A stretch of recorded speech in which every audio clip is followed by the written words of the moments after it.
So Dogen's practice enlightenment is in all these poems, isn't it? So clearly.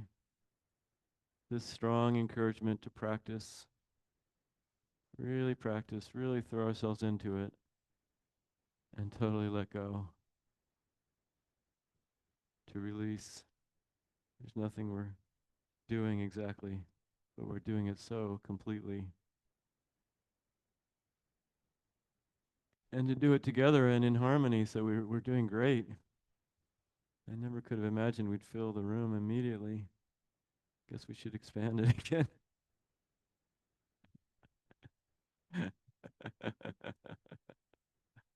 Wow. But to practice together in harmony, our goal isn't to stick out or be important, but to fade into the background of the universe so beautifully. So we're doing that well tonight. To flow together with each other, with our hearts, with the world. To merge with the seasons, the community, with our joyous and challenging world. Plus, he put in a shout out to the Lotus Sutra. He was a big fan. So let's go through them again. I'll say a little bit about each one. And then we'll maybe do a little contemplation together around intentions. So this will be on the recording, if it's recording.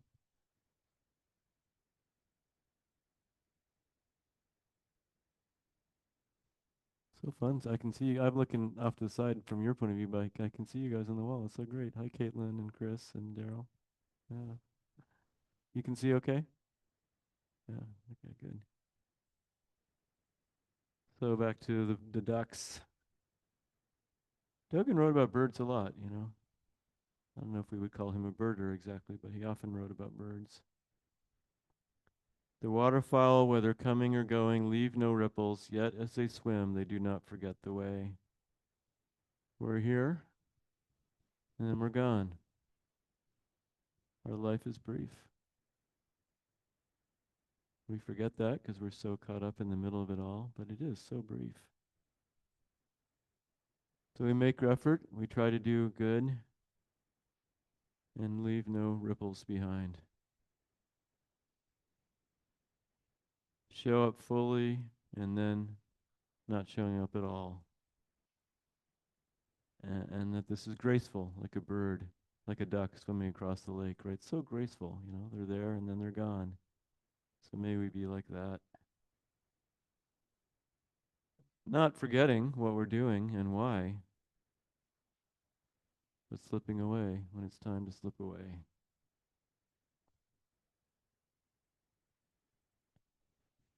The second one I think might be my favorite. Waves break and turn to shimmering light on the pale moon, dwelling in the waters of a pure, unclouded mind. Waves break.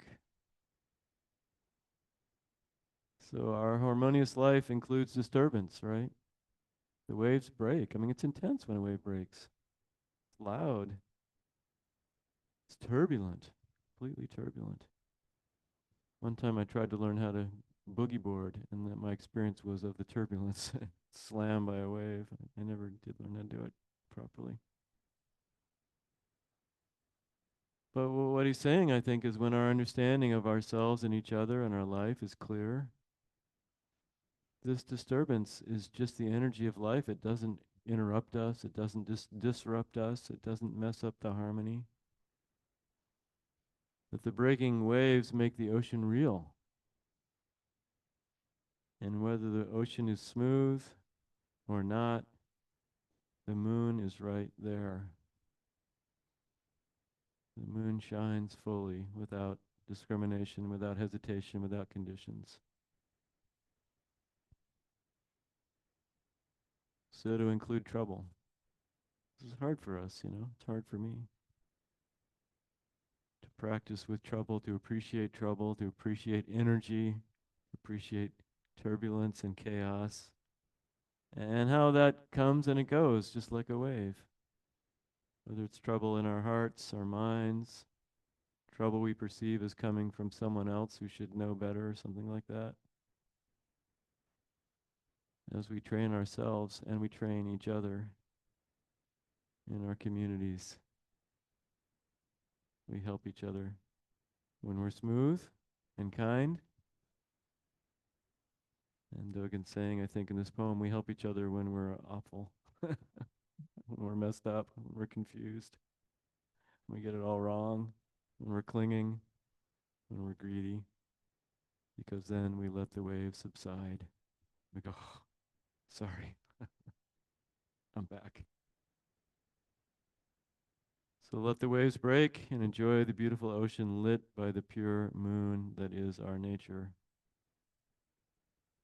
And we probably should all learn to surf a little.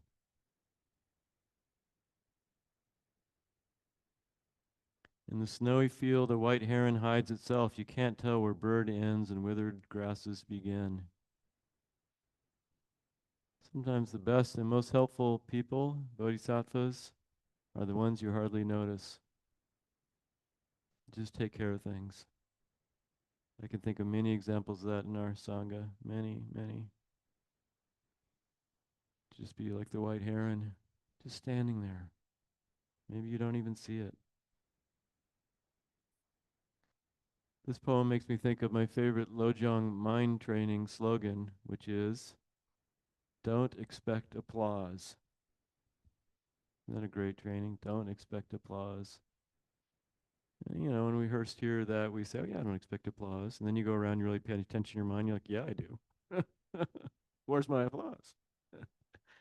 I just did something really good. Someone should say thank you. Someone should be impressed. So the white heron in the moonlight doesn't worry about that in the snow. It's fine if you admire it and your jaw drops. It's fine if you don't even notice.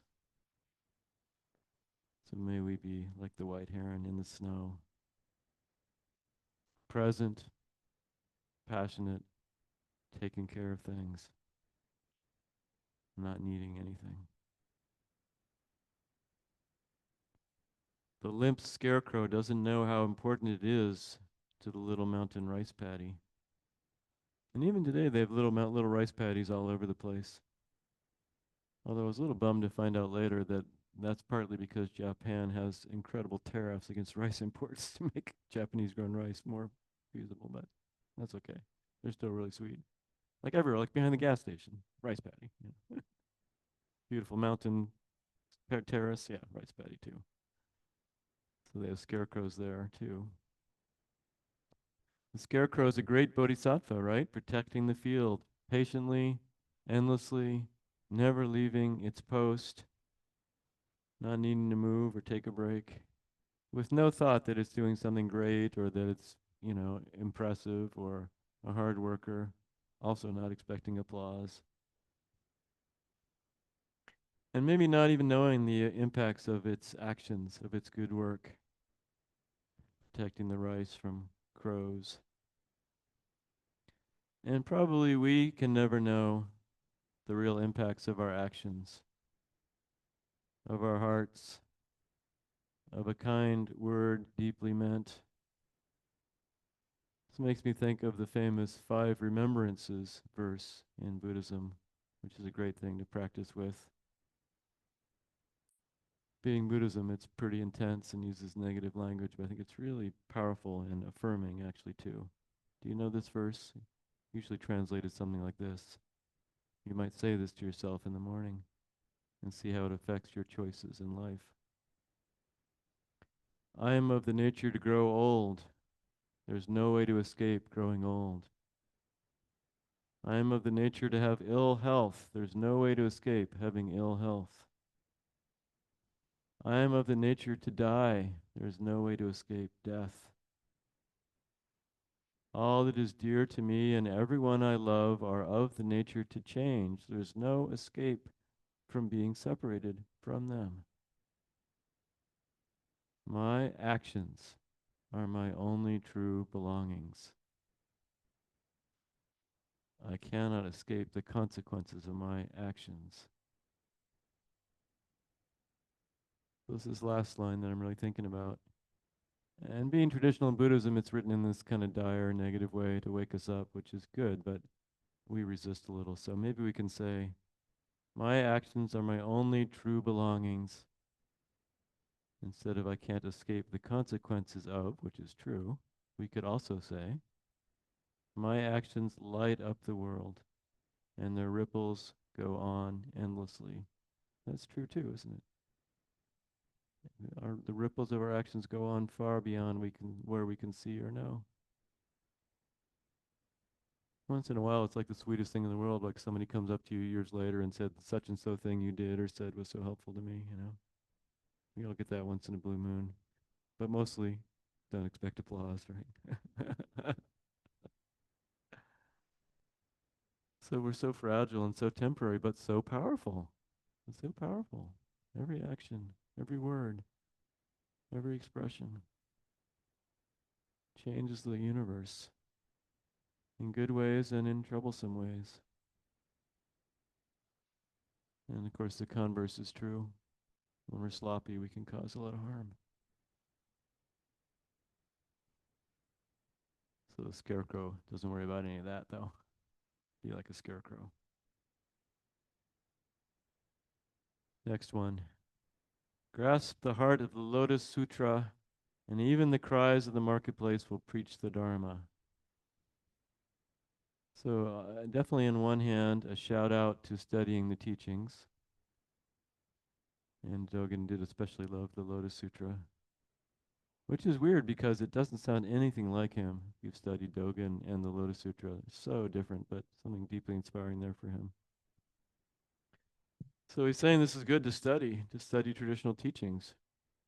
Like Shurto's Grass Hut poem says, meet the ancestral teachers, become familiar with their instructions. But then the second part is really important of the poem. Grasp the heart of the Lotus Sutra, and even the cries of the marketplace will preach the Dharma. So these are not just old books. When we live into them and express them in our lives with our actions, again, of body, speech, and mind, then we're healing the marketplace. Then the Dharma is everywhere.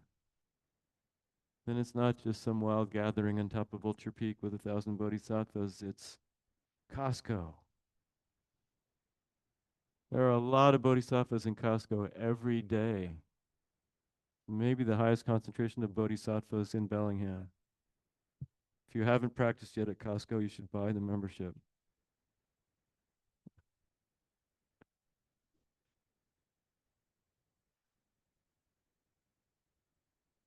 It's also like a fun physical challenge to maneuver the cart so you don't hit anybody.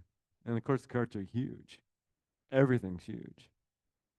It's a celebration of America, Huge. I wasn't planning to talk about Costco. Just came. But that's the marketplace, right? That's the world we live in. Traffic. Politics, too. Even politics we think is horrible. Preaches the Dharma when we live fully in the way. Gotta be. Next one, some straight up encouragement to us. So many days and months wasted idly. How few the hours we spend seeking the way. I don't need to say that to you tonight. Here you are. You made it. We all made it. So that's pretty clear on the one hand. I'm tired. I had a long day. I don't feel like it. I'm going anyway. I'm going to the temple. But being us, it gets more complicated. Why are you going to the temple? Are you caught by your perfectionism? Are you showing off, expecting applause? Dang, I just gave you applause. Sorry. How about self-care? How about balancing our lives? Maybe sometimes it's better to stay home. That's also true, right? There's no simple answer. And yet, it's time to practice. Now we have this place. What a miracle. What a miracle. And we're already hearing from our Zoom friends that we have a nice middle ground that seems like it's working well. If you can't quite get down here, you could flip on the screen and be here from afar. So many days and months wasted idly, how few the hours we spend seeking the way. It's good Zen stuff, you know. It's the stick. Couple more. You still doing okay? Everybody all right? Isn't this fun? In a deep mountain hamlet, I found the very home I have long known and lived in. In this deep mountain hamlet, I found the very home I had long known and lived in. We're all seeking, you know. We don't always know that we are, but we are. There's something in us that feels incomplete, so we're looking for that completion, seeking our true home, whatever you want to call it. I mean, these are just words. You can choose your own. Maybe seeking peace or love, maybe seeking being truly 100% okay just the way you are. 100%. And of course, like he's saying, we already are this. We already have this. The deep mountain hamlet or this Sansui-ji temple is just a symbol, you know, just a representation. An important one, probably, I hope important. We put a heck of a lot of energy and resources into this. That we seem to need this physical representation for what we already have and what we have everywhere we go. Everywhere is the temple, and yet we need the temple to remember that the temple is everywhere. Hakuin's Song of Zazen says, it ends with this line actually, this verse. Nirvana is right here before our eyes. This very place is the lotus land. This very body, the Buddha. They chant that in the Rinzai schools. Maybe we should chant it sometimes too. It's an amazing verse. The Song of Zazen. Nirvana is right here before our eyes. This very place is the lotus land. This very body is the Buddha.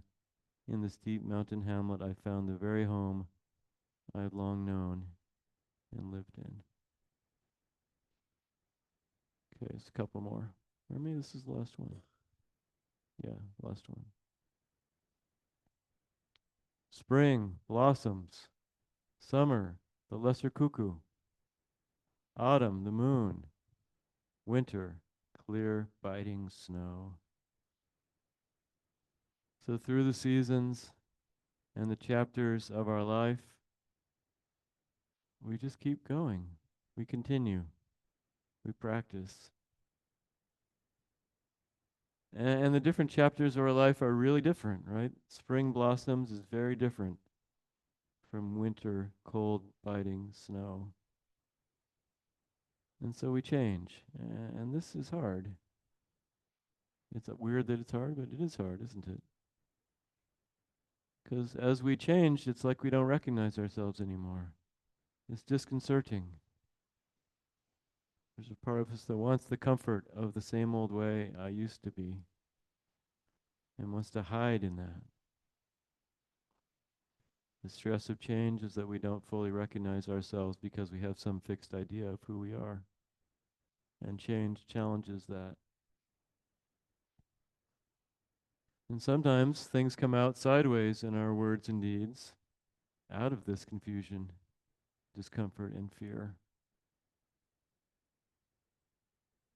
And so we practice allowing this change, flowing with this change. Spring, blossom, summer, the cuckoo, autumn, the moon, winter, the snow. I hope we have a good snow this winter. It'd be cool to see this place in the snow. So what is your snow, right? What is your autumn? And it's not necessarily a metaphor of spring is youth and winter is old age either. I think it's all of it, you know. Every moment is all of it.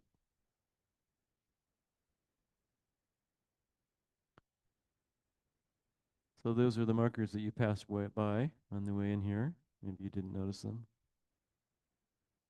Now you'll know from our great teacher, Dogen. Deep reminders.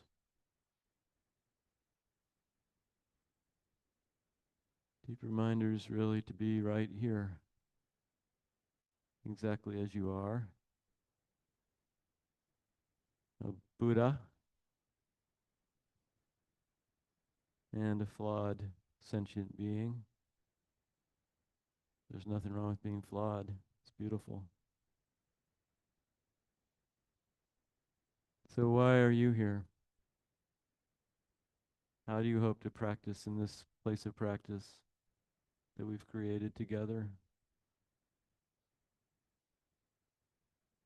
And I really mean all of us created it together, whether you were part of the fundraising campaign or helped with the work parties or just came here for the first time. You helped create this temple. Exactly the same amount of contribution.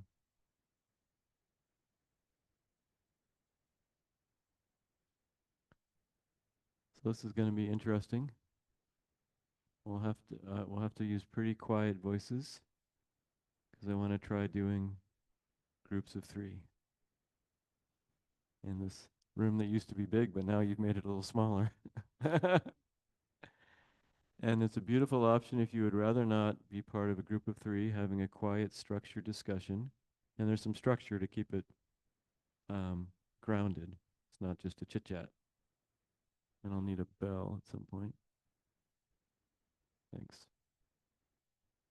Anyway, one option is to just sit and just be a seated Buddha while the sentient beings try to figure out what words to use. You're helping by being Buddha. So that's fine too. So now, as quietly and gracefully as we can, let's scoot together in little triads.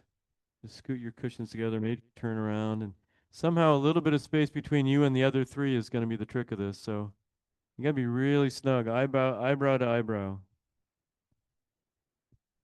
Really cozy. Quiet, quiet, quiet voices. Thanks for making it so full and alive. Real. It's not just a building, is it?